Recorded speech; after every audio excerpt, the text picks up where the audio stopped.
Like, yo, we want to know the answers to these tough questions. So, question for you: I know which Did question you this is. I know. you're gonna? Did you count mics as landed? I knew. I knew this came around.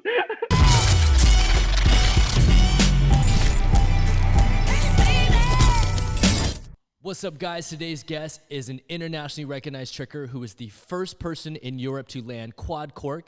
Please welcome to the JAMCast, Mr. Alexander Andersen. What's up, bro? Yo, what's up, guys? It's Yo, so fun to be here. I feel special. I feel like we're your first interview with the fresh haircut, right? Oh, bro, that's actually true. I haven't posted too much yet on my Instagram, so a lot of people don't actually know that I've cut my hair. I see, my last post has been so many people like, oh, your hair, you got to do a haircut, and I was like, well, yeah. Well, not to say that tons of people listen to us, but a lot of people are going to know now that your hair is cut. What made you cut it, man? You were rocking the long hair forever, for at least a couple years. Yeah, the full story of having dreadlocks in general was ever since I was young, I always wanted to have dreadlocks because it looks cool, right? And then I told myself like, okay, so if I'm gonna commit to this, I'm gonna have like at least from 5 to 10 years with dreadlocks like all together. And then I took dreads. I had it for 2 years, and it was a lot, and it was itchy. And the dreadlocks was very small as well. So I cut them away and then grew back out, and then I had it for 3 years. So, yeah, what made me take it away was kind of the itchy part. Yeah, I was curious. I was curious if it was itchy or if it was like getting in the way of seeing when you trick and stuff like that. Oh, definitely that as well.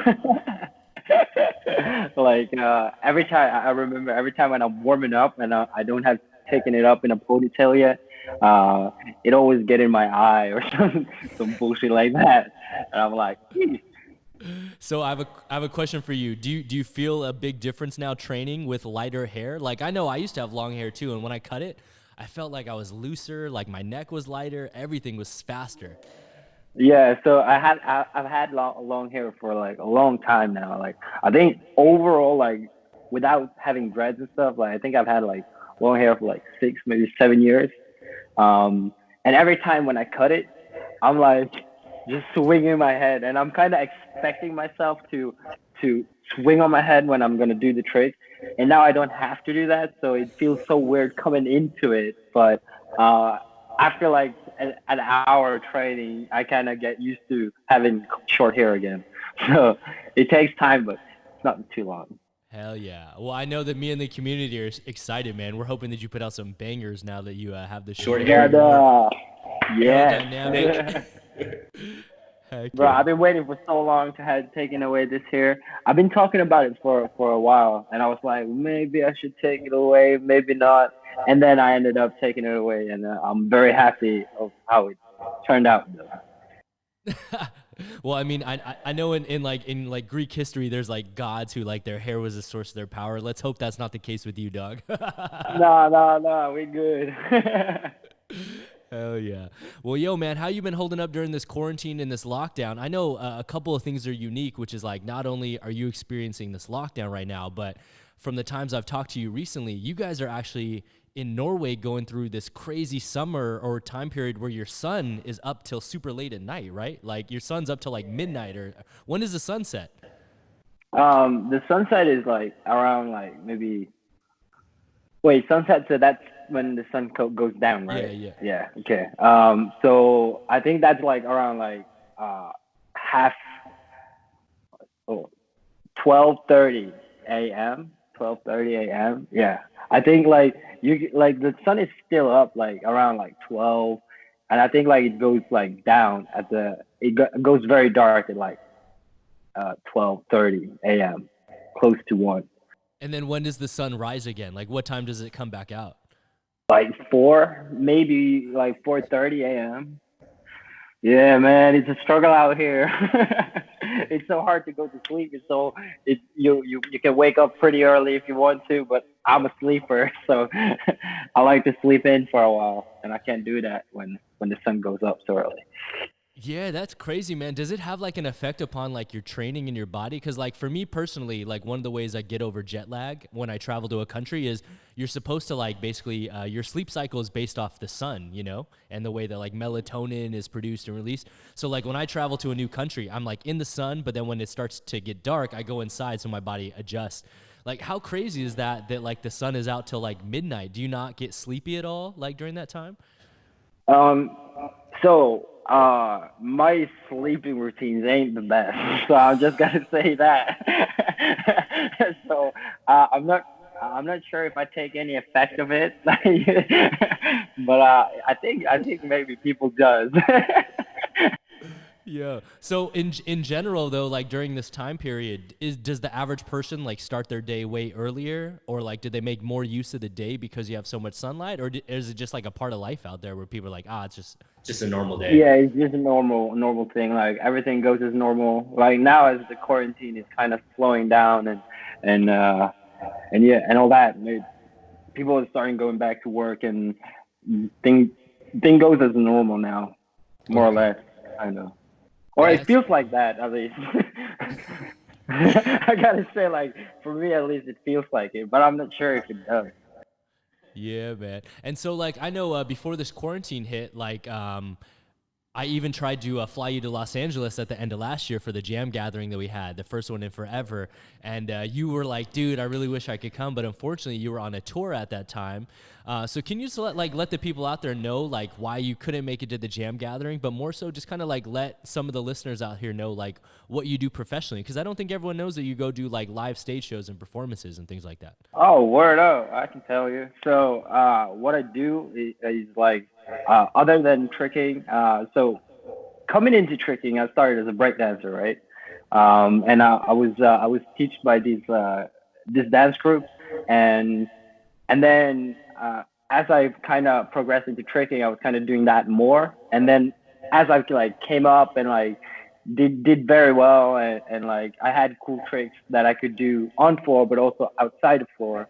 Then the dance group contacted me again and was like, "Yo, bro, we want to have you in as a step in on the theater performance that we do."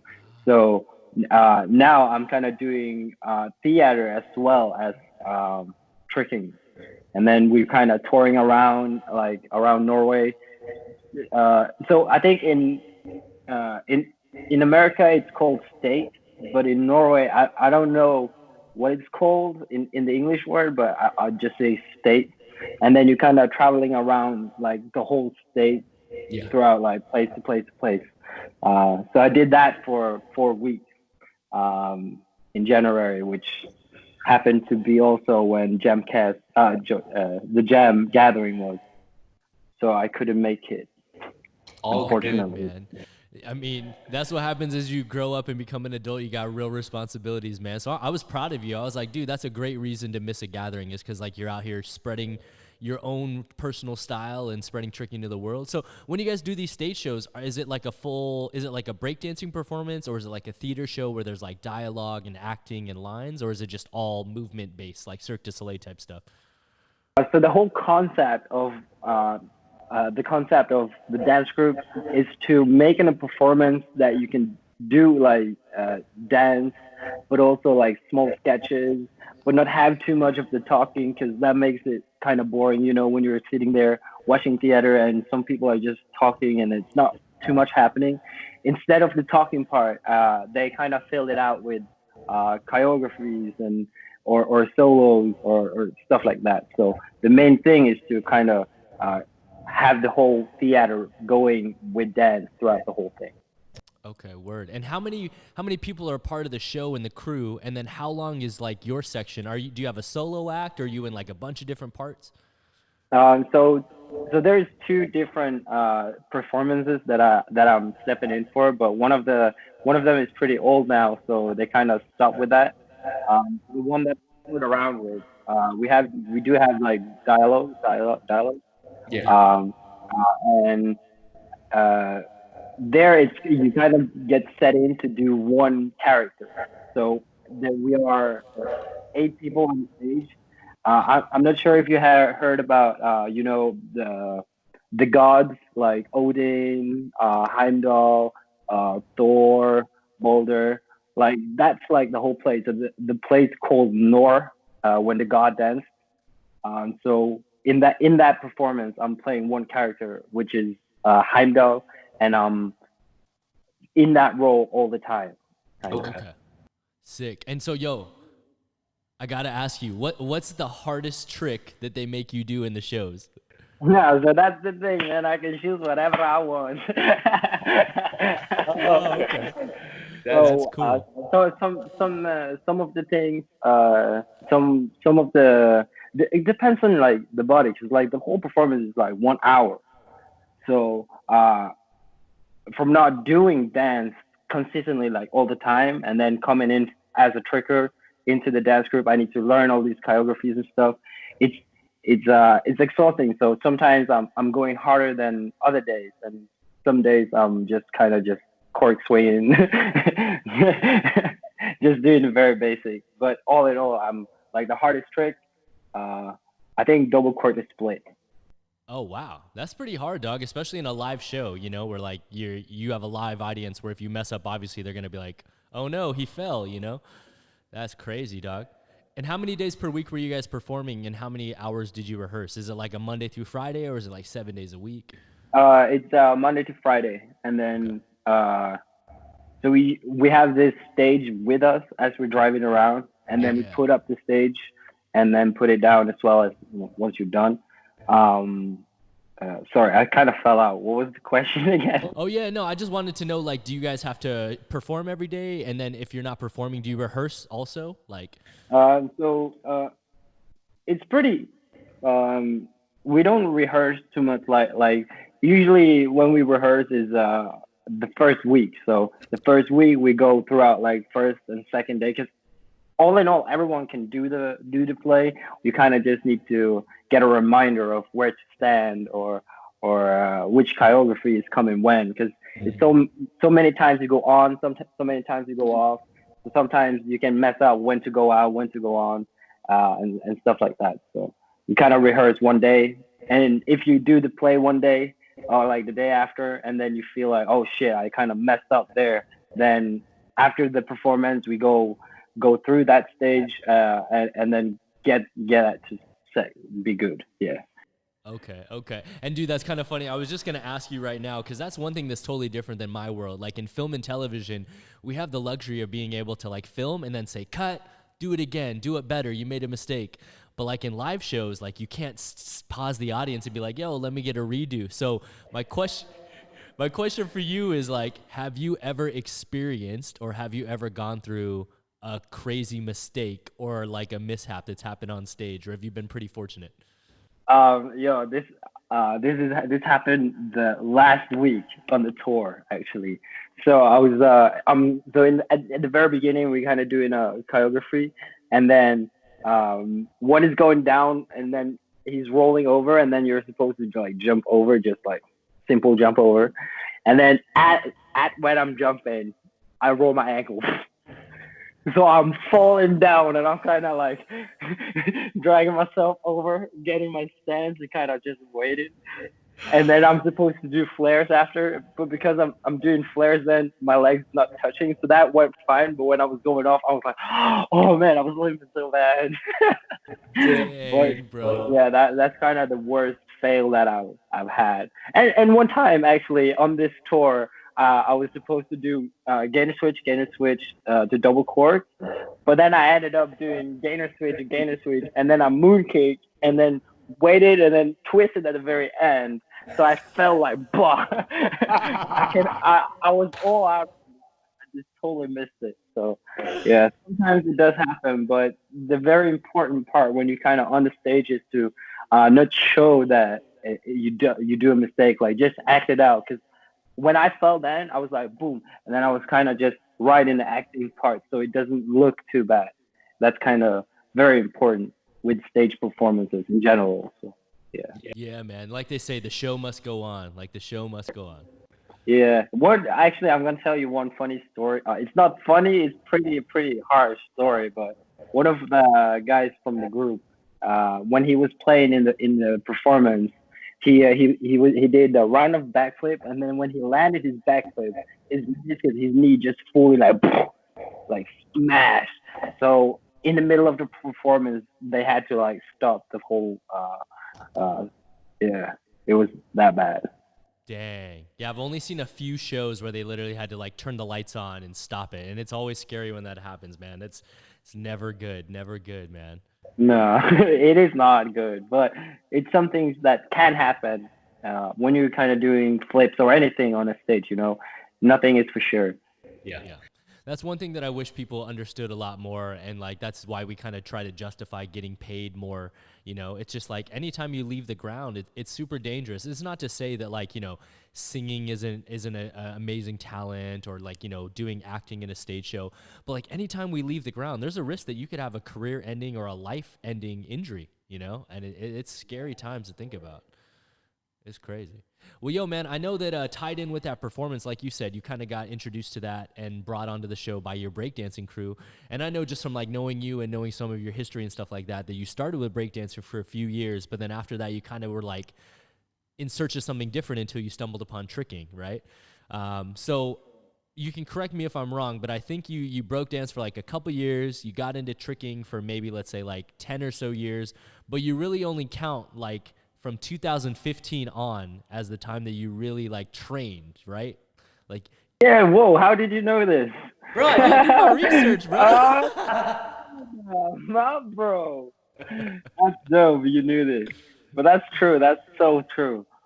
And why is that? Like, what made it switch in your brain, and what happened in 2015 that made you really take it a lot serious? Did you just like increase the amount of training you were doing, or did you approach training in a different mindset? What do you think really like made that switch happen? Honestly, I'm going to be an asshole saying this, but I saw the the level in Norway wasn't as good as around in the world. So I thought maybe if I just train hard enough, I can get the best in Norway and then start on from that. That's kind of how I thought. And then in 2015, I got second place, and I was meeting my trainer in the finals. Wow. And then I was like, whoa, I'm actually pretty good at this. So from now on, I'm gonna take this 100 and not holding back.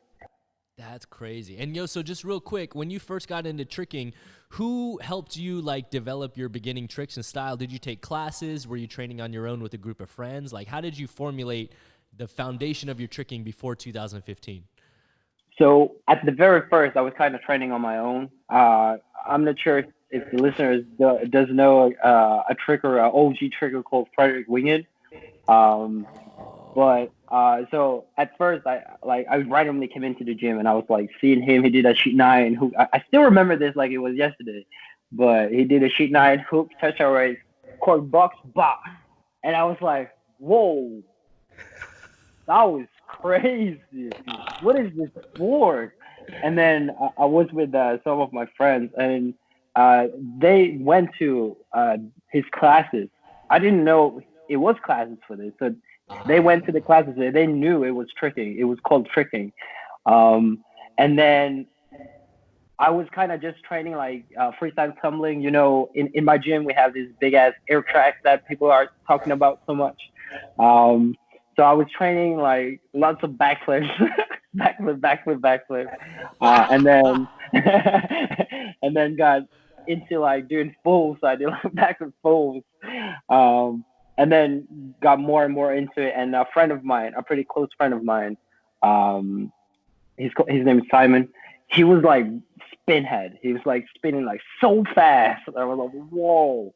So me and him kind of trained like only spinning fast. We ended up doing quad full on the air track before even doing a sheet nine on the floor. Yeah, What? it's pretty crazy. Yeah, it's so weird. Um, and and then I kind of when the classes went on, we had like a wall that kind of uh, go down, so it separates the two rooms. I was kind of peeking in there and then just checking what they're doing, and then I kind of tried it on my own. But I never went to classes actually. I never went to classes. I got teached on private time. Okay. Yeah. Okay. By Frederick Weekend. Yeah. But that was like in 2014. He started 13 maybe. He started training me, and then I trained, and then to 2015 I saw potential that I was actually good.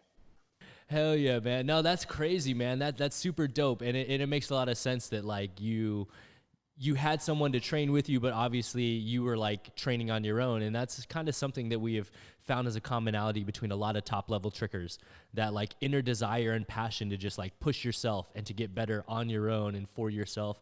You know, from guys from Guthrie to Pinto and things like that, they've all kind of said the same thing. So that's crazy, man. And then what's wild to me though is that like you really started making that push in 2015. And it was also at the time where you started kind of getting introduced to the world stage by going out to different events and flying around the world. And the first time that I actually got to meet you was in 2016 in Northern California at Adrenaline Worldwide. Word up. Hey. Which was crazy because that was the gathering where you landed your first cart quad on floor. And then shortly thereafter, you also injured yourself by going for Shuriken. And I was one of the guys there filming, and I was like, no way, man. And so what was that trip like, man? It must have been like a roller coaster of emotions landing your first cart quad in America, ever. And then you obviously go down for the weekend, trying something after the battles, Yeah. So that summer is pretty full with gatherings. Actually, that was. I feel like that was the year of me breaking the ice in tricking. Kinda. I learned so much after the full trip. But the two first weeks, I was doing the U.S. tour from it started in Long Island actually it started in Connecticut. My bad. And then round to Ohio, and then to Colorado. That's where we stayed. And then it happened. Battle of Fury happened. Neo 4, and some small gatherings in Colorado. I'm not sure what their name were. Sorry, guys. And then I was home for a week. Yo, check this. So I went over there. I stayed for two weeks. I was home for a week, and then I went straight back to America. No So, way. yes, I went to America, went back, and then over again. I remember my head was so messed up. All the jet lag, just flying. I was so sick of flying. I didn't want to fly anymore. Yeah. But like, so throughout the tour, I learned a lot. So my side of actually training and getting better was like there. Mhm. And then on adrenaline, I landed the quad one of the days, and then when the battle day happened, I accidentally. So actually, we qualified. Me and Johan for the 2 versus 2. Yeah, We yeah, qualified, and then we were supposed to battle the day after, and then I injured my foot on the Shuriken, and I remember my motivation dropped so fast. Just to feel like I've landed something big, and I was going for something that was also big, but from what I've heard the doctors say and all that, it didn't sound like it was gonna be good anytime soon. So I lost a lot of motivation, and I felt like it was hard coming back. Um, but I had my friends around me all the time then, and they helped me push me to get back. So that kind of helped me then. And what was the final diagnosis of your injury? Like, what did they actually term it as being wrong? And how long did the full recovery take, do you think? They said I fractured three bones in the ankle. Yeah, that was it. I either two or three. I'm actually not sure, but I think it was either two or three. Either two or three. And it took me like so. Damn, it's actually 3 months. So I could walk on it. Check this. So after it happened, I could put pressure on it, but I couldn't like if I did this, it hurt. You know what I mean? Yeah, yeah. So it took like 3 months, I think, three or 4 months. That's crazy. That's really not that long because I remember when you got hurt that day and I was freaking out because I saw them put you in an air cast and like I know they took you to the hospital They and gave me Riku went with you. morphine. Yeah, bro, I remember. I think Riku was the one that went and chilled with you in the hospital during the time. Yeah, yeah. He took care of me and helped me stay strong throughout it. So Yeah, Yeah, man. man. much love, mother, brother. But what I remember as being crazy was that like I remember you were hurt, and then just like within a couple months, I started seeing you trick with this like black brace on your ankle, just like strapped up, like look at a giant boot. Oh, that's so Uh, funny that you actually remember this, because everybody around me told me you shouldn't be tricking. You should not be tricking. And I was like, well, I can pressure on it. I can do basics. I can train the other way, like, because it was my left foot, and then uh, I could start doing swings, but I remember I didn't train it because I didn't like swings then. So I never started training it. But I was trying to like train very easy and very light. yeah, I remember that. That's what was crazy to me was that I was like, dang, I know it's not his takeoff leg, but you still were throwing down pretty hard tricks. And I think one of the coolest things about it was like literally it was about like a year later, maybe like a year and a month later, you actually landed Shuriken. And I remember you posted it and you were like, dude, this is a big deal for me. This is the move that hurt me, you know? Yeah, it was so fuck the word uh it's so emotional Yeah, yeah. because Yeah, yeah. mentally my head was so ready for doing it, but when I landed it, then I didn't feel like it was properly how I wanted it to look. So it wasn't so big, but I was so shocked. I was like, whoa, I actually landed it now. So now I can just drop that and say I've landed it, and then Yes. yeah, go on with my life. Nah, man. The mental game, people don't understand. Sometimes the mental barriers are harder to break through than the physical ones, you know? Especially when you had a real big injury like that. I know, like, Bailey just hurt his knee, 6, 7 months ago. And anytime he sees, like, a clip of, like, Ethan Turner put, like, a late 9 clip up the other day, and Bailey was like, oh, hell no, because that's the move that hurt his knee. Nope, not doing that He's like, nope. again. But that's It's true too though. funny. Like, just like my apprentice also, he was prepping for corking, and then he did, like, when you do one cork and you kind of like over rotating a little bit and then putting it down, then he also fucked up his ACL. Wow, that's crazy, man. And like I was gonna ask you about that because that's one other thing that I remember also was like a pretty devastating bail for you was a long time ago you went in for full and back out and you completely stuffed yourself. You ate carpet, dog. And I remember for a long time like you weren't going after full ins or anything like that. And so did you sustain an injury during that like massive full and back out fall or no?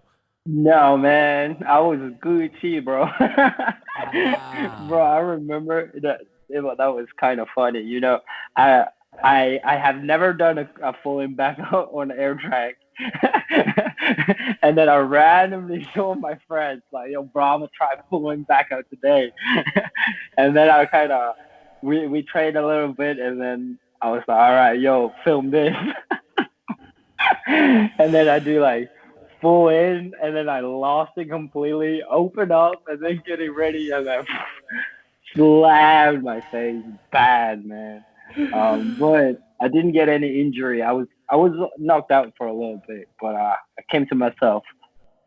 That's funny. And then what's funny about that though is that like obviously that creates like a fear within your head, but then you also started chasing Snatch Cannon and I know you had a really bad bail in Snatch Cannon and did you actually hurt your collarbone during that fall or were you okay, just like a little sore? I fucked it, man. So I'm not sure if you can see. Can you see this bump? Yeah, Yeah, yeah. yeah. Oh yeah. Oh yeah. Yeah, this happened from that. And I'll kind of try to push it back, but it doesn't go in place. And when I'm pushing it too much, I can hear like. So No, man. I might have to check it out, but it doesn't bother me, so I don't care. No way. I was just gonna ask you if you ever got it checked out. Nope. No, man. Nope. That's funny, dog. I hope I'm safe. It should be fine though. Like I don't think it's too bad. Like it's just a collarbone. I once broke this, but Yeah. I mean, as long as it's not affecting things, like, I feel like you know your body best, so it's like it's all good. And now what's kind of funny though is that like you mentioned like you had hurt your left ankle during adrenaline camp. So like you could have practiced swings, but you're like you didn't really like those. I think one thing that's unique, and I feel like not a lot of people know this because they probably just like didn't see the clip or they just may not know, but like you have actually landed dub on your bad side, on your dark side. You did J-step, double cork, swing through double cork. And I was like, yo, that was way too easy. Have you always been able to do tricks on both sides, or is that something you train specifically? so when I first started, and I'm still blaming him from to this day. But when I started, my good friend, he said, "Yo, which foot you kicking the ball with?" And I was like, "Well, I kind of kick with both of the legs." So he was like, "Okay, so well, if you just kick and then go backwards, then you can learn a gainer." So I was like, "Oh, cool." So I just jumped into it, and then got the hand of doing one gainer, and then I wanted to do a cork, obviously. So I got the hang of doing a cork, and then I want to do multiple corks, so I did cork, and I was kind of hyped about that. And then I kind of trained them without even knowing it was on the wrong side until I started doing kicks. When I first doing kicks and when I was started doing like setups and shit, I was like, yo, I can't swing out of this. It doesn't work. So from there on, I kind of had to really progress the whole swing kind of thing, and that's why I don't like it. No way. Yo, so how many years did you trick on the left side before you switched to the right side? Or how long a time was it? I think like 4 years. Wow. So basically that's like 2015-ish almost. Yeah, exactly. And then No. when 2015 came around or 14, then that was when I was actually doing it seriously. So that's why I put one way only. That is crazy, dog. I can't even imagine what would have happened if you spent 4 years on your actual good side, Like that's a lot of time. Crazy. Imagine if I now start training like kicks the wrong side, then I can add on the swinging part. So I already have the swing. Yes. That is crazy, dog. Yeah, and like I said, man, that dub on your bad side was so easy. I was like, there's no way he just like tried that for the first time today. He had to have done corks on that side. No, it was the first try, man. That day I was Damn. like, yo, I'm gonna try dub and beat. Let's fucking go. And you landed it first try. Yeah, first try. And I was actually in the same session. I was training for triple cork. I was close. And I also wanted to do dub the wrong way. Wow. I'm still kind of chasing that one though. That's crazy, dog. You'll definitely be one of the first I've ever seen to do that on both sides. Like, I don't even know that many people can dub on both sides, honestly. Yo, I know there's a guy from Russia who's done triple cork both ways. Wow. And do you know Bailey Payne's done quad full both sides on flat? Really? No one knows that either. I didn't know this. Well, from round off? Yeah. So Bailey, when he first started tumbling, he used to go to the right, and then for the longest time, he used to trick to the right also, and then he was at a gathering, and he went for full D-leg gyro. He got lost and bailed really bad, and he literally at the gathering decided, all right, I'm not twisting that direction ever again, and he switched his side to the left. What? Damn, that's crazy. That's crazy. I didn't know this. Now you know, bro. Dude, I learned so much by doing these JAMCasts. It's insane, bro. You're getting all the info from people.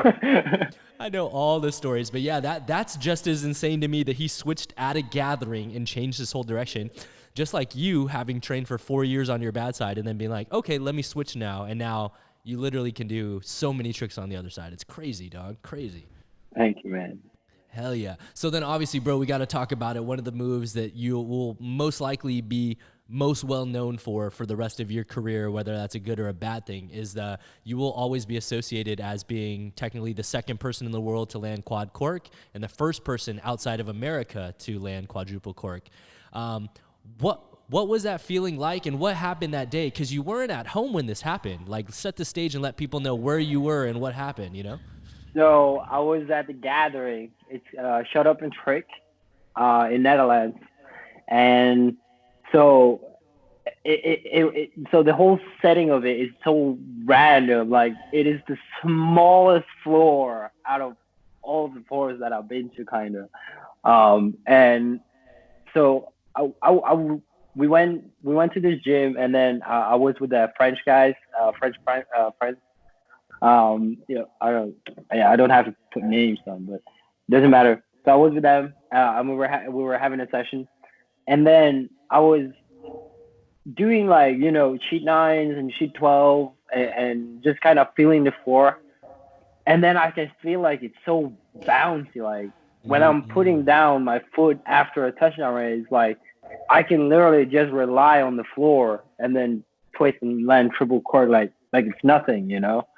And then I looked over. You know who Ben is? Ben Covey. Yeah, of course. Yeah, of course. Yeah, yeah. So I went over to him. He was filming, and I told him, like, bro, I think I want to try quad cork here. And he looked at me and he was like, yeah, I can see you do that. And then I was like, okay. So I went back on the floor, and then kind of prepping my touchdown raise. And then I did one attempt, and I fell backwards. And then my second attempt, I landed under rotated. And then the third attempt, I landed fully rotated.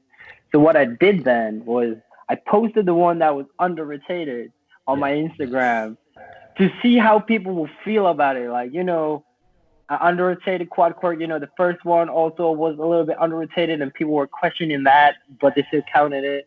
And then I was kind of, but I have landed a fully rotated one, so I'm going to post this one to see if it does count within the community. And a lot of people said no. Like, the very OGs people that has been in the community for so long, like, a lot of them, they said, like, no, it's not a quad cork, but it's a very close one. Like, you should be more rotated. And a lot of people said it counted. So for me, I was like, I just want to put up the discussion to see what to kind of accept a quad cork for what it is, you know. And then the day like 2 or 3 days after, I posted the fully rotated one to just, like, take a piss on everybody and, like, yo, bro, I got it. Dude, that is so funny. It's probably one of the funniest moments in tricking history, because when I saw that, I was like, dude, this guy is a genius. And for those that don't know what we're talking about, a quad cork is literally taking off on one leg, kicking up into the air, doing 4 rotations, and then landing back on the floor again. But what's crazy is that it's off of one leg, you know? Crazy. I wouldn't do this. So It's just so it's so funny to me that you, like, literally posted the not complete one on purpose just to stimulate a discussion with our community, which, you know, is all about discussions, and literally all about it. All about it. Oh, it's too good, man. And then I love the fact that you just, in your back pocket, you had the actual landing to be like, well, guys, check it out. Here's another one. But I feel like it's a good thing, like, for, like, not for everybody's perspective, but, like, as a community, like, we kind of can, like, say if it should be more to be counted, or if it's like okay. So yeah, discussions is good sometimes. So I got to ask you the tough questions then, dog, because people have been, like, getting on me, especially people like Towels being like, yo, we want to know the answers to these tough questions. So question for you. I know which question it is. You know you're going to... Did you count mics as landed? I I knew this came around. And so the question I'm asking him right now is if he counted the first one in the world being landed by Michael Guthrie as having counted, which Mike's a good homie of both of ours. Like we're constantly talking to Mike in a Snapchat group, so it's all love. We love Mike to death. He's a goat still. Honestly, personally, I counted it, but it was at the very, very, like, if it was an inch less, I wouldn't count it. You feel me? Ooh. Like, I felt it was like more than a half, but less to a quarter. Does that make sense? Yeah. So for me, as long as you're like past half and not on the half, because Shose's one, he was on the half. But mine was a little bit over half, so that's kind of why I counted it. So, But I counted my second one as the only one that has been fully rotated. But back then, now it's a lot of people landed it. I feel like. Yeah. No, I feel you on that, dude. And I count Mike's too. So just to clear the air, we both count Mike's as landed. And it's a lot different when it's the first person in the world to like open that door of possibilities. I feel like we have to be sticklers on terminology and on degrees of rotation. But at the same time, you have to give credit where credit's due, because if that door wasn't opened, it doesn't probably open the door to a lot of people's brains to think it's possible. Exactly. Like, I think I would never done a quad cork by that time if Mike didn't do it. 100%, like 100%. I gotta give him all the credit for opening up that door for me to even think like quad cork can be possible even for me, So a lot of respect for that, man. Bro. Much love, Mike. You are one of the goats, dog. So all love here. We just had to ask. And then, dude, to keep with the controversy, dog, since we're on the hot topic, bro. So not only did you troll the community by putting up not a full rotation and then putting a fully rotated, but then the first time that you choose to land quad cork in a combination, you also hit a bunch of controversy because you didn't upload it on your Instagram. You actually gave the rights to Adrenaline Worldwide to upload it on their private platform where you have to have a membership.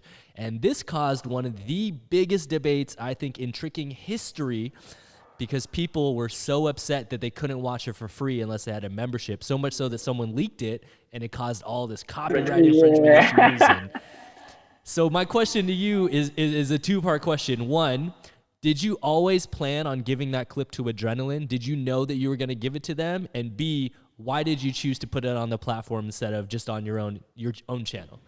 At first, I never thought I was even gonna land it. I gotta put it up there. And then I that session I was going like in, I was landing snatch cannon, the best one I've ever done. I was landing quad pulls like it was nothing. I did the quad cork that was so surprisingly good, which also made me do the combo. And then I talked to McGuire and I told him like, yo, bro, I had the craziest session. Let's make the craziest edit out of it. Like, let's just put it out there, but on the site. And he told me like, yo, it's your clips. Like, yo, you can do whatever you want. If you want to put it on the site, you want to put it free or you want to put it premium. And I told him like, yo, I'm trying to make money nowadays, so I want to put it premium so people can like pay, and then so I can get subscriptions. And then I didn't think of it like it was too serious. So by doing that, like after it came so much at me, like people are hating on me because I put it on a paid wall and all sorts of bullshit. And I was like, yo, it's my clip. Like let me fucking do whatever I want to it. Like if I want to post it on this platform, like let me post it on this platform. Eventually it's gonna come out. So if it's coming out like from another angle, it doesn't matter. Like it does still come out because I had two angles of it. I knew it was gonna post it like later on, like, but I didn't plan to like post it like right after. I didn't plan to post it right after. So I made like a big gap in between like posting it on the adrenaline side and then if I'm gonna post it on my own account on Instagram. But yeah, just too much heat came around when I put it on a paid wall, and my intention wasn't to like rob people for money or anything. I kind of just thought like, okay, adrenaline here is now up. Like we can use that as a place for an income. So like, why not put it on a paid wall when you can, you know? So that was kind of my mindset then. That was what I thought of it. Yeah. No, I feel you, man, and I'm glad that you got to like kind of clear the air here and let people know that it was like your own personal choice. McGuire didn't force you to do it, but more so, I think it's important to hear from the person that threw it that like you said it at the very beginning of your statement, which was you're at the point in your life where you're trying to make money now, and I think that's like a really important thing. And we kind of even talked about it when it comes to live stage shows that like what we're doing is dangerous. Like you could have gone for the quad Cork combo and you could have tore something and you're out of the game for a year or forever. And so I think what's tough is that like people in our community love tricking so much, yet there's always been this like disconnect between actually putting money into the hands of people that are training and working so hard to create stuff that we enjoy. It's like someone will go spend $6 on a Starbucks that 4 hours later they're gonna pee out into the toilet and never see again. Whereas it's like, why can't they just, you know, give away 2 Starbucks and go support you and watch something that you've spent all this time and energy, you know, training for? That's well said, man. That's well said. Man, I honestly I think like people don't when they see like adrenaline, they see paywall, they want to have money. But like if you think of it, like they have tutorials, they have so many much other things that also I like yo no bad blood, but Kojo's Trick Lab also have that, and people are paying for that. Why not also pay for this? Like it it it just like it's so weird. Like Yeah, it is really weird because, like you said, you know, all love to Kojo too. Kojo's Trick Lab is a paid platform where you have to pay to gain access to stuff. exactly. But people have no problem with it, and so it's just this weird thing that's always gone on. And obviously, there's some sentiments people have towards McGuire personally, some of which I don't agree with. You know, McGuire's always been great to me and my family and my gym.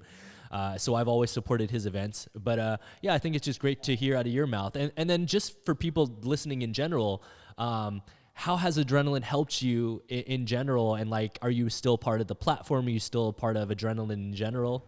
So adrenaline helped me a lot actually. Like they helped me with income, and helping me like get better deals. Like if I'm going to gatherings, they can help me with like planning out like accommodation and stuff like that. Like so I don't have to think of it because you know uh, before like tricking kind of was small and people are kind of not thinking about it too much and like traveling around like as I come up, I kind of thought like, oh, I want to travel around the whole world. I want to go to every gathering that is, and I didn't think more of it. Like, and then now as I'm kind of doing it as a job, I still kind of don't think that oh, I should actually charge people for money because they're taking my time. They're booking me for this and that, and by going there, I can lose opportunities at home for doing shows and stuff like that. So I have to kind of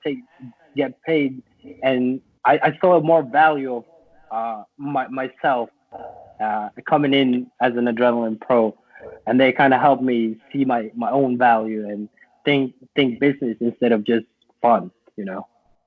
Yeah, hell yeah, man. No, I think it's an important thing, and I think that unfortunately, a good amount of our community is at an age in their lives where they don't need to think about responsibilities and finances and bills and things like you're talking about at this point. So, part of it is just like not understanding the situation, and at the same time, dude, like I think that there's nothing wrong with certain individuals who have dedicated so much to our sport to try to earn a living off of it. You know what I'm saying? Yeah, like, yeah, 100, man.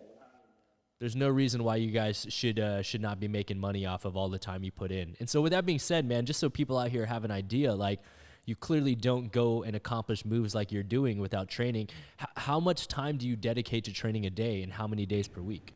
So now I haven't done too much because of Corona. So like on a daily basis when I'm like back at it 100%, I put like maybe 4, close to 5 hours now. Before I put like 6, maybe up to 8 hours per day. Yeah, it's like I just like put in too many fucking hours into this sport. It's not. No, I'm not just gonna throw it away. You know what I mean?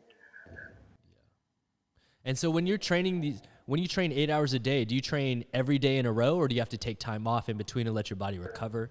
So that I when I train 8 hours, I warm up and then I train for like maybe 2 hours, but I train specifically like maybe spin or like a variation type thing, like, and then I maybe take a half hour break, eating food, um, and then go stretching and warming up again, and then training something else.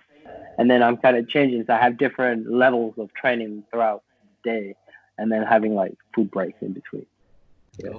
Okay. That's crazy. That's and crazy. so, And so, with all that time with that all you're that time training, do you do 7 days a week, or do you take weekends off? Weekends off? Um, Now it's like one day training and 1 day break, 1 day training, 1 day break. So, but that now just me coming into tricking again, because I haven't been able to trick too much, and my ankles is too sore to train on concrete too much. Yeah. Yeah. Okay. That makes a lot of sense, man. And so, like, with all of the moves that you've landed and stuff like that, especially with moves that like people now associate you with, like with doing quad cork and stuff like that, is that a move that you can do at any time, or is that something where you have to like be in the right space, the right floor, the right mindset, the right energy? Quad cork? Yeah. Yeah. I definitely can't do it every time. Okay. That's for sure. We can clear that out. It is a hard ass move. But like, yeah, this is funny, but I can feel it on the day I'm waking up if I can do a quad cork at the session, because you got that feeling in your body. You feel light. You feel body's rested and like all that. Some days you kind of just waking up and it's like, oh, and you go up from the bed, but like usually if I feel like training for it, I train for it, but it's not a trick that I'm doing every time. Like not nowadays. Like it was like last summer, I was all about getting them quad corks around the world. Like every gym I went to, I'm gonna land a quad cork. But I definitely need to train up for it to get it as easy as I did back then. Yeah. Okay. And now I know for a long time, like you used to be obsessed with certain combos. Like you used to always want to do like the cheat 12 to the triple cork combo. And you were chasing the cheat 14s at one point. Is there still anything on your list of moves that you're still chasing at the current time? Or is there anything that's on your dream wish list of stuff you haven't landed yet? Ooh, tricky answer. Let me just say this first before you answer. There's some guests that say they don't want to answer because they don't want the pressure to be out there in the world. So if you don't want to answer, you can say you don't have any. Yeah, let me take this first. Let me also say this though. Young Shosei came on the JAMCast and he said, "I'm gonna land cart quint," and then he did it like 6 months later. Bro, you can say I don't want to say it. No, man. So there is one trick that I'm not chasing it. I'm kind of just waiting for me to go to Japan again. Because I need that floor. I'm sure, 100%. I can land it easily on that floor. But it's double full in back up. Double full and back. Dude, and you're talking about the red floor at Tumdr too, right? Yeah, exactly. Everyone says, Bailey says it's the bounciest floor he's been on in his life. Bro, it's like nothing is like it. Like, I've never been to a floor that big, but as good, as it is big. I was like, well, bro, man, what is this? What is this magic? But like when I was there, like last time, I was training quad full variations. I did triple full snafu. Wow. And from just like training that, I know for a fact that I can do double full and back out. Yeah, because I know the air time and I know how my body works. And I was training it on the air track into the foam pit mattress kind of thing, and I landed it. Yeah. So I know there is possibilities for landing it. Yeah. Wow, that's crazy, dog. That's crazy. I still got to make it to that floor. Everyone says it's the bounciest, and we found out what makes it so bouncy from Tai Chi. He said there's a layer underneath. Oh, you don't know this? Well, the foam layer, right? Yeah, the soundproof. Yeah, the soundproof layer. Yeah, the white. Yeah. The white. And we've looked it up. He just said it's like super expensive to ship it over here. But like, dude, I'm looking at some new gym spaces, and I'm just putting it out there that like, if we fully move into a new gym, shit. we're gonna try to make that happen, y'all. Oh, damn. That's a setup, man. That's a setup. Like, Hell you can see the whole level in America just go from here to. That's what I'm saying, and not to take away from Shosei and Zen and everything they're doing. They're insane even on my floor. Like they came to jam and dude did triple B to a swing to cart quad. Like that's crazy. Like that's crazy, dog. And there was like 100 people on the floor, so the springs were not giving him much bounce at all.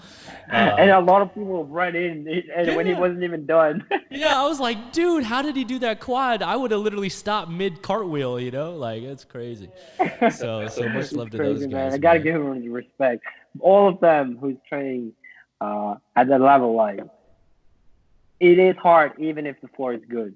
Like the mentality, the tricks, the power you put into it, the awareness that you need to have, like everything has to click. So like from him doing that and having a good floor, but able to do crazy shit on other floors means he's a good guy.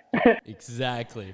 And so, and I mean, it's kind of like you too. Like you landed your first cart quad and your first quad cork weren't at your home gym, which is pretty crazy because most people rely on the safety and comfort of their own space, you know?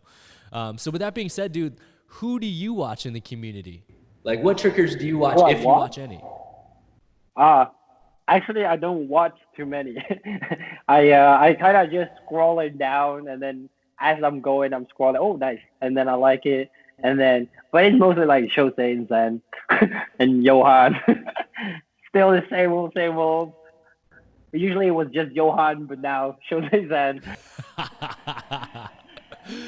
But yeah, like I do actually watch Ethan Turner a lot. Yes. Mason Rawley actually also.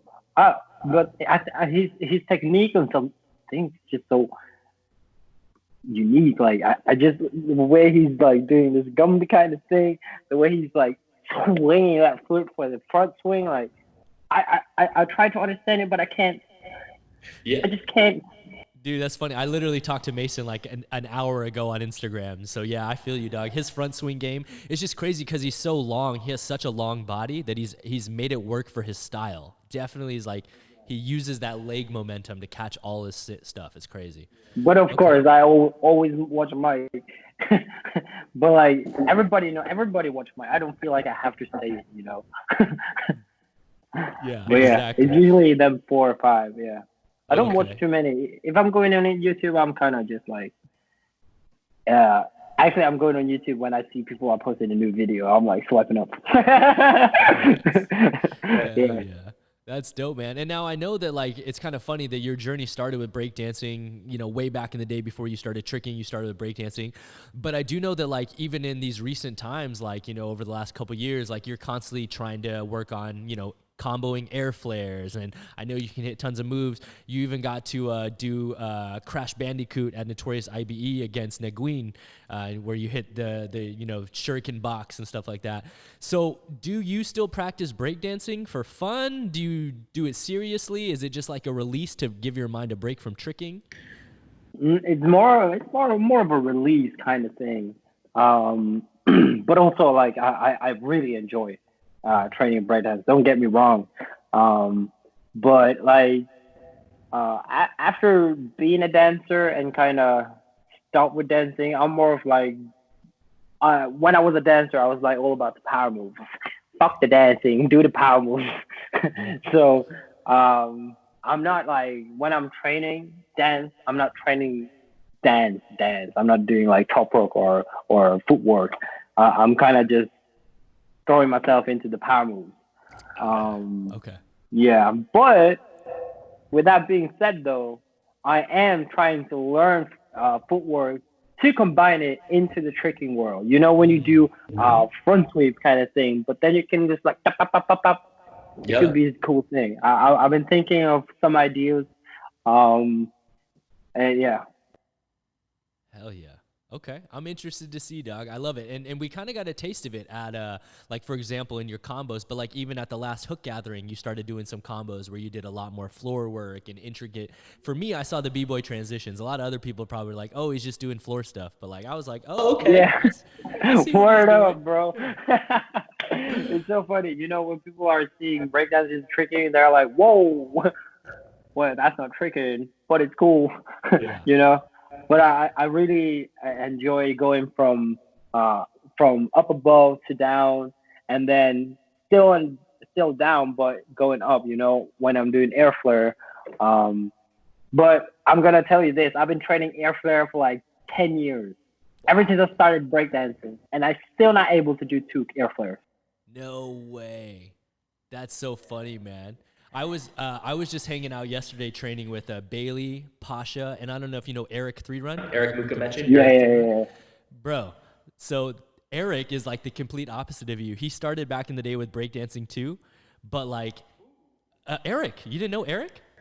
Yeah, I know, but I didn't Yeah. know he did breakdance. Yeah, so check this out, dude. He was at the gym like a couple months ago, and one of my front desk employees is a professional b-boy on Quest Crew. He's on the same dance crew as like Steve Toronto. Word. And my friend was like, yo, let's do air flares. He did more air flares than my friend that's a pro breakdancer. He did 10. What?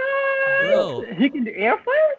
Eric can do about 20. I think he said his max was like 20 air flares, and I think flares he could do like 30 or something like that.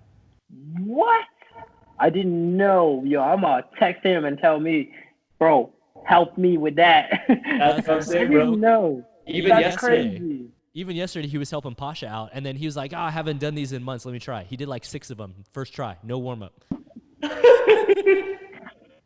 I'm just getting upset. I'm just getting upset over here. These That's super Russians, cool. man. I didn't know. They're But too he's a strong. big ass man, and I feel like air flares is all about that strength catching. Yeah, man. Those Russians, man, they got this crazy strength, bro. Bro, And they The train Russians, hard. bro. Russian power. Yes. Oh, dude, that's awesome, bro. So yeah, so hit up Eric 3Run, get some tips on the air flares, bro. He was giving Pasha some yesterday.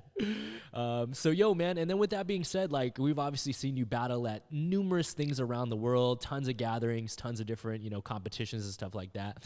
Is battling something that you enjoy doing, and do you get the satisfaction out of trying to win, or is it more so of like just trying to one up your own combos and stuff like that? What motivates you to battle?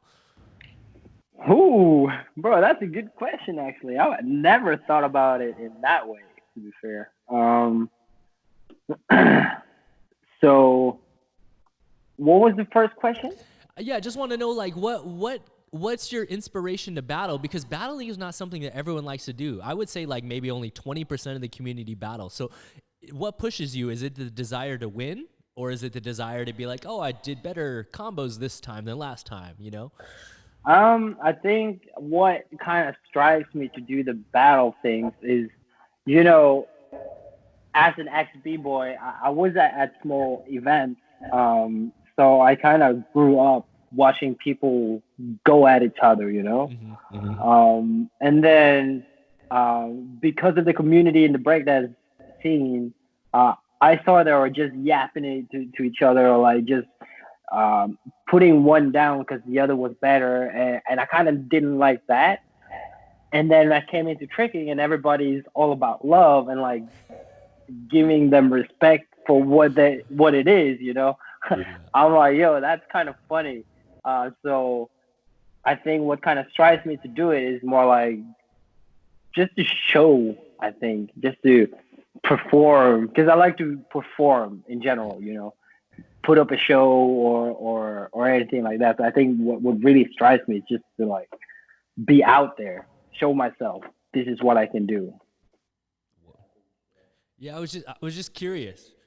Yeah, I was super curious if like your b-boy background had anything to do with it, and this is just something that over the years I've really realized, and like maybe you can agree with me or disagree, but I have always found that the people that I'm not going to say best because that's a touchy word, but I'm going to say the people that most often win battles or are always battling in general are people that had a performance background, or they used to compete in martial arts as a sport, where they used to do like NASCA and things like that. And I really find that it's those individuals that are used to performing on their own, doing solo acts or doing a NASCA form on your own. But if you think about it, Aiden Kennedy, NASCA background, Michael Guthrie, NASCA background, like even back to the old guys, Anise, Danny, Jeremy, they all used to compete as well and stuff like that. And people used to be like, why are you guys so like, crazy when you battle? And it wasn't that. They're just used to turning the switch on, performing, Being a Exactly. monster. and then you turn the switch off, and so I was just curious, like, if you're the same. Yeah, I think I'm the same. Okay. And do you get nervous before battling, or are you always confident? Oh, my heart is beating out of my chest every fucking time, bro. And I'm having this serious talk with myself every time. I'm sorry. This is what I'm saying. I'm gonna give you this. I'm gonna say it in Norwegian because I'm saying it in Norwegian. So Okay. I'm saying Alexander, dette klarer du. Dette går bra. Bare slapp helt av. Dette klarer du. Dette går bra. But what I'm saying is that, Alexander, you can do this. This is all going to be fine. You got this. You can do it. Everything's going to be fine. That's what I'm telling myself every single time before going on for battling.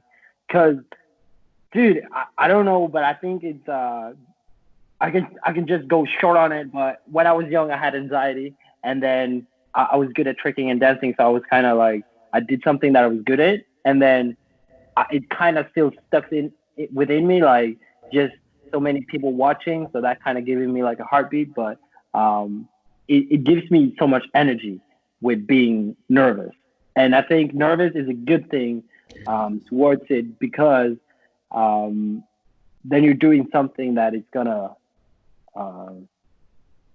fuck. I lost it. But you kind of, I had this talk with a guy, but that was performance wise. But it's good to be nervous, because then fuck. Doesn't matter. Anyway, it's at least, if you're gonna like do battle and you're not nervous, I feel like it's not as good as if a person were nervous and then going on to the floor, because then you really have to be sharp on yourself. But if you're too confident going into the floor and feel like, oh, I'm gonna do this, I'm gonna kill everybody, then you might fuck up. But if you're nervous and you're vulnerable, but you can still be able to do stuff. Yeah. No, You're totally. doing something that you self think is fun. Yeah. Yeah, that's like a common thing people say, that the times they're not nervous, they do horrible. Like that you need the nerves in order to like keep you on edge, to be like, okay, I need to think about all the variables now, Yeah, because I remember when I was working, I was doing the stage work, this show, and then I told my group, I was like, I'm so nervous, like my stomach is not feeling good, I'm so nervous. And then he told me, like, it's a good thing that you're nervous, because then you're not gonna stop with it, because you enjoy it, right? But yeah, I enjoy it. I think it's fun. I'm just nervous. But then again, then it's a good thing, because you're not bored. Yes, 100. And so I got to ask you, has there been a battle you've been the most nervous about? Oh, either again. I think Battle of Japan, when I battled Johan in the finals. Yeah. Yeah. Okay. I also battled Shosei in also movement gathering in the finals. Ended up losing both of them. I'm a number two, brothers.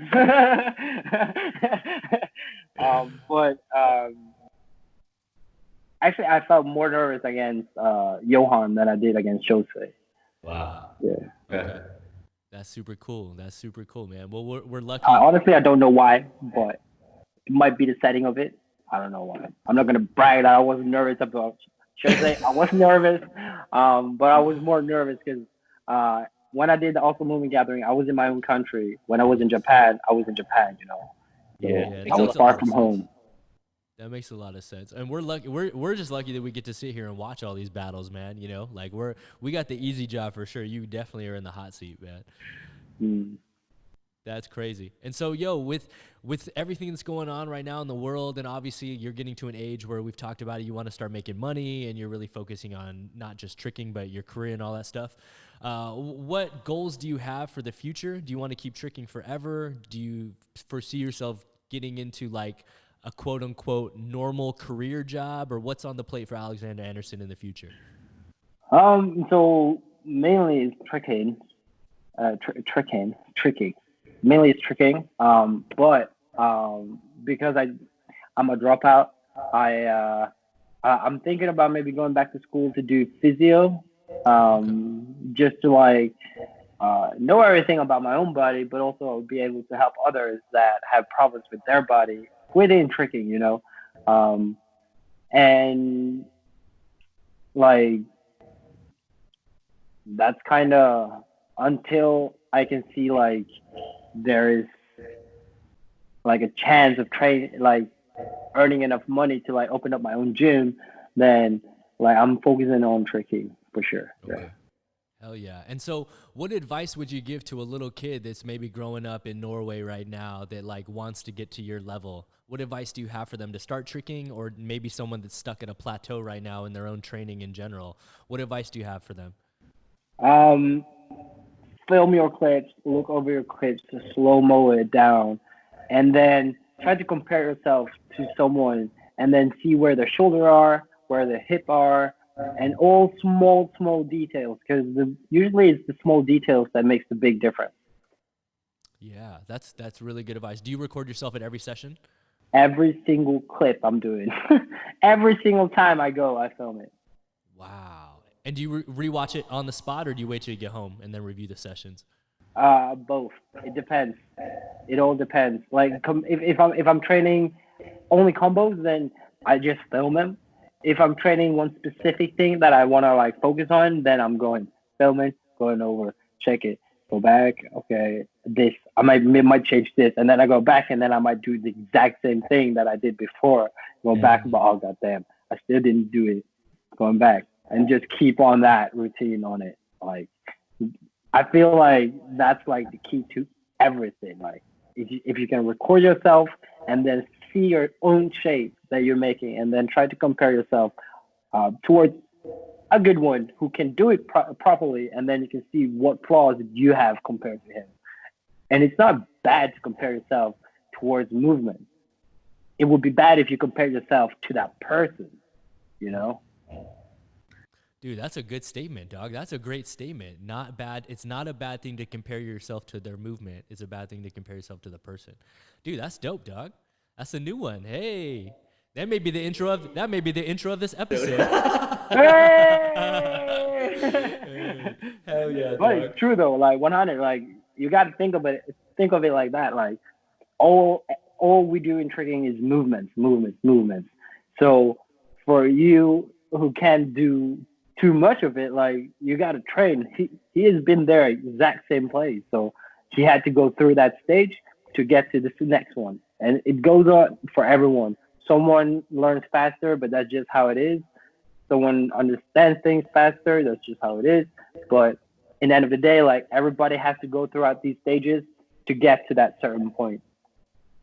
Hell yeah, dog. No, I think that's invaluable advice. That was a much better answer than I was honestly expecting. So I think that'll help out a lot of people, man. And so this last question I'm going to ask you is something I ask everyone before we get out of here. And like, you don't have to have a right or wrong answer. Some people have no answer at all. And that is just something that I ask so that I can, see what happens in the future and catch up with my friends and see how they're doing. And B, hopefully it's so that like, if you come back here on the future, we can even talk about what's happened since. But where do you see yourself in 5 years from now? And then where do you see yourself 10 years from now? Woo! 5 years from now. So 5 years from now. So He's counting on his fingers for those listening. Honestly, I think at that time I'm like planning on like getting a family actually. Wow. Okay. I think that's the year that I'm planning to kind of get more into the family kind of thing, but still into the tricking world, you know. Um, and in 10 years, fully physio. How do you say fully physio study? Oh yeah. Like you want to be a full student, like studying physiology and stuff in school. Yeah. Okay. So physiotherapist and uh, chilling at home and then having a gym open. Maybe not in 10 years, maybe like 15, close to 20, but yeah, I think something like that. Yeah. Hell yeah, Hell man. yeah, man. Well, I think that's a great answer, man. And more than anything, like I'm just anxious to see where your journey continues to go because you're still so young. From an outside perspective, you're still super young, and you've already accomplished so many great things within our community and within tricking that I'm just anxious to see where life takes you, dog. Word out. Hell yeah. And it's always fun to see. I think for 5 years from so 5 year earlier, I could never see myself in this position that I'm in. You know, Yes. so everything can happen, anything can happen, and if I just meet the right person, then I might go a whole opposite way. That's crazy. That's crazy, man. Yeah, well, more than anything, dog, I appreciate all the years of friendship. I appreciate all the funny Snapchats we be sending each other. And and dude, I appreciate you making time to come on this platform and share your story with the rest of our viewers and listeners out there. So, yo, before we get out of here and stuff like that, can you just let people know where they can stay up to date with your journey and where the best place to follow you is? At Alexander_Andersen and Alexander Andersen on YouTube. Hell yes, brother. Awesome. Well, yo, guys, as always, please be sure to hit that like button, comment, subscribe for brand new episodes each and every week. Join us every Monday for Jam Breakdowns and every Friday for brand new JAMCast interviewing influential members of the movie community like Mr. Alexander Andersen himself. So as always, guys, I got to give a very special shout out to our guest this week, Mr. Alexander Andersen. Thanks for coming through. Thank you so much for having me, man. It was so fun. Good catching up. You know, always good seeing you, my bro. And yeah, man, I hope we can link up anytime soon. Amen, brother. Amen. And as always, guys, coming through, I'm your host, Travis Wong. Thanks for joining us here on another JAMCast. And until next time, we'll see you all soon. Peace.